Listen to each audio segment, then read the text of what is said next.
inventions in the construction industry in the past 100 years.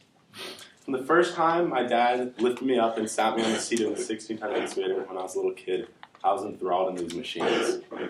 Today, I'm going to talk about my connection to a piece of equipment. They were built for digging in dirt. These pieces of equipment are dirty, covered in dirt and diesel and grime. But to me, they were one of the most beautiful and significant tools in construction. As many little boys are, I was fascinated by construction equipment growing up. If it's the way they look or the way they sound, something draws you in. I don't just love these pieces of equipment for what they can do, but for the long history that has gone into producing them. The excavators we see by the side of the road are far different from the first kinds of excavators that were invented in 1939. That's the one on the left. This kind of excavator was called a steam shovel, and they were a groundbreaking invention themselves. Before this point, every single yard of dirt had to be moved and shoveled with picks, axes, and wheelbarrows. After this point, this could speed up the construction industry significantly. Take it from someone who has spent their fair share of time with a shovel at the bottom of a trench, it's not fun work.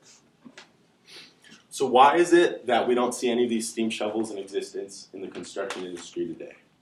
The main reason is because of efficiency. In the late 1880s, engineers began incorporating hydraulics into these machines. By incorporating hydraulics, they can make them more efficient and more powerful.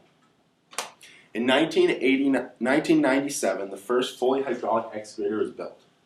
This is the forerunner for the kind of excavators we see today, the one on the left, the red one. Since then, the efficiency of these machines has increased significantly. The comparison between the old kinds of excavators and the new ones is drastic. We can now see how important the invention of the excavator was and how much went into developing them through their history.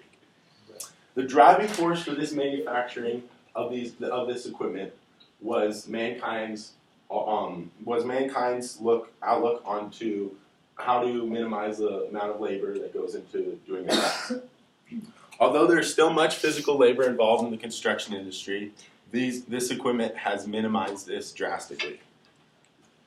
I know that this speech may seem a bit strange because I'm talking about my cultural artifact that is a piece of dirty equipment.